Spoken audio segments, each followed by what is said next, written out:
What's up, everybody? Today I'm going to tell you all the foods that I've been eating to shred down.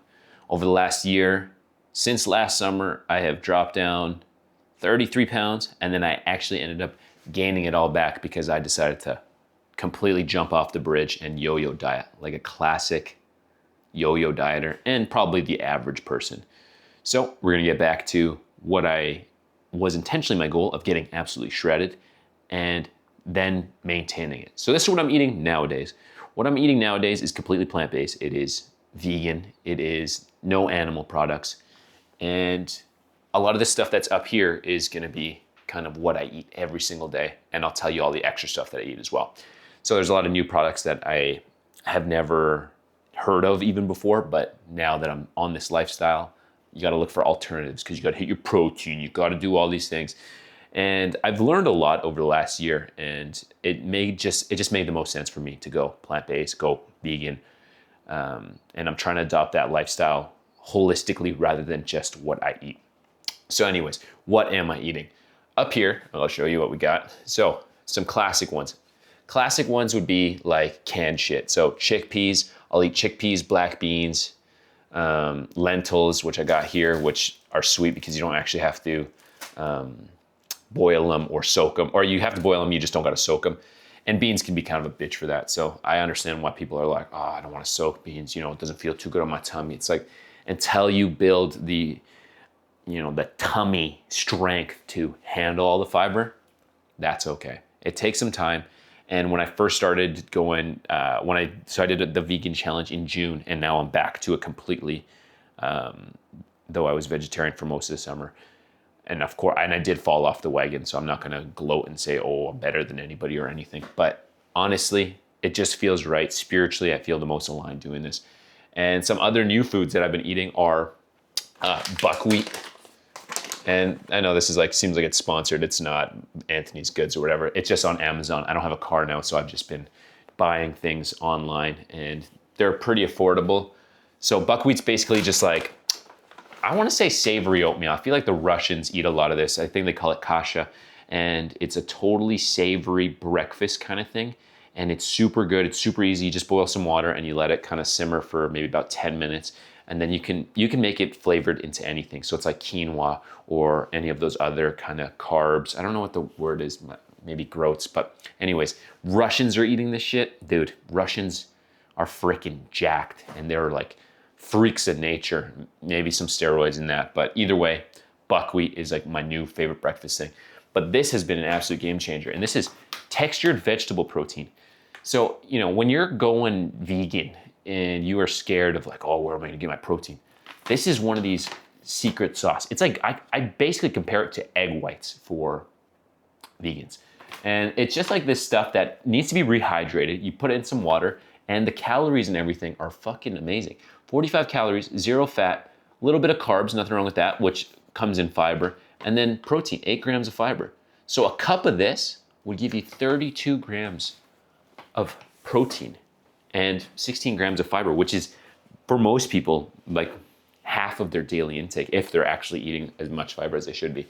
So this is kind of just, and then this is some vegan protein powder that's actually very delicious. Earth Chimp, I'd recommend it so far. It's pretty good. I've tried a good protein as well. Like I said, this is not sponsored or anything like that, though it would be awesome to get all this bagged shit sent to me for free. But either way, this is kind of comprises of a few meals. So buckwheat with TVP in the mornings for breakfast. I'll have oats, old fashioned. Doesn't matter how you make your oats. Get your oats in. I think they're just such a power food. You can eat them for satiation, for fiber.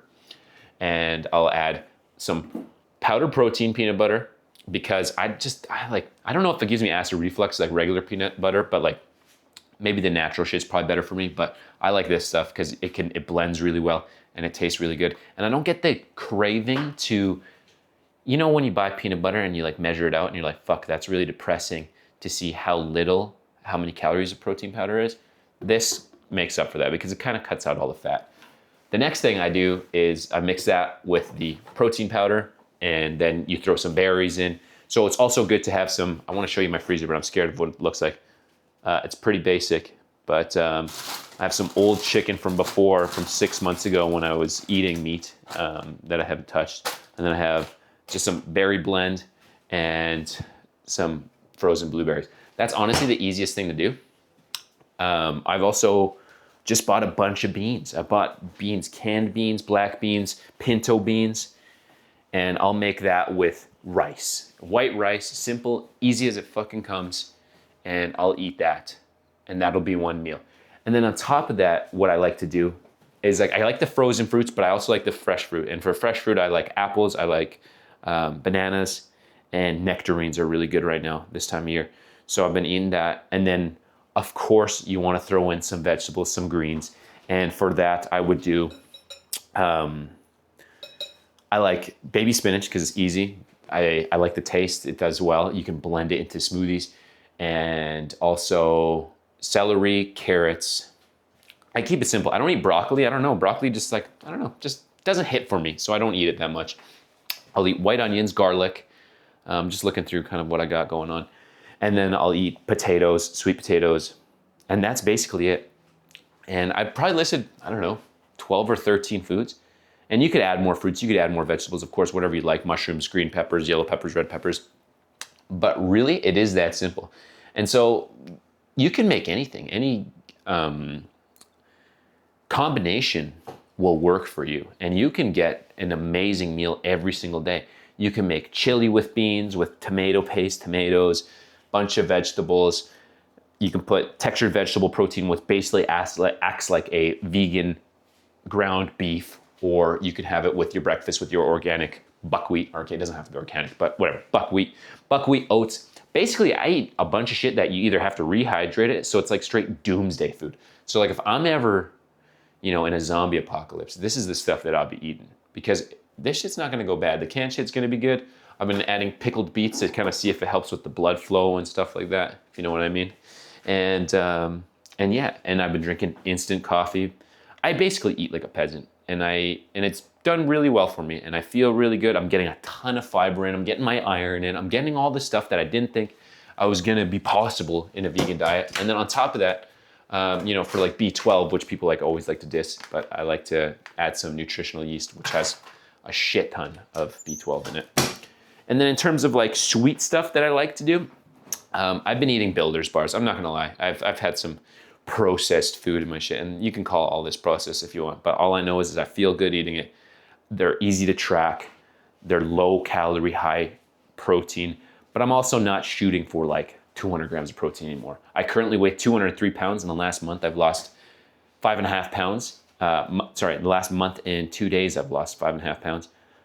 And, at the beginning, it happens off a little bit fast. So if I could keep the clip of 5 pounds per month, we're looking at another 5 months, I could probably lose 25 more pounds, and then 6 months for another 30 pounds. So I'm gonna get pretty lean, and I'm gonna be pretty light, and I'm gonna get skinny, or skinny. But if I can keep my muscle by, working out, as in hitting the gym, getting resistance training in, pushing the intensity while I can, I'm shooting for 3 to 4 times a week, and then adding some cardio in with running and skipping. And I'll tell you that all in another video. But this is all the stuff that I'm eating to get lean and to get shredded. And so I'm eating about 2,300 to 2,500 calories daily of this stuff because I'm doing cardio daily. And that's helping me get my calories in, calorie out number right. It's my third law of thermodynamics, whatever the fucking nerds say.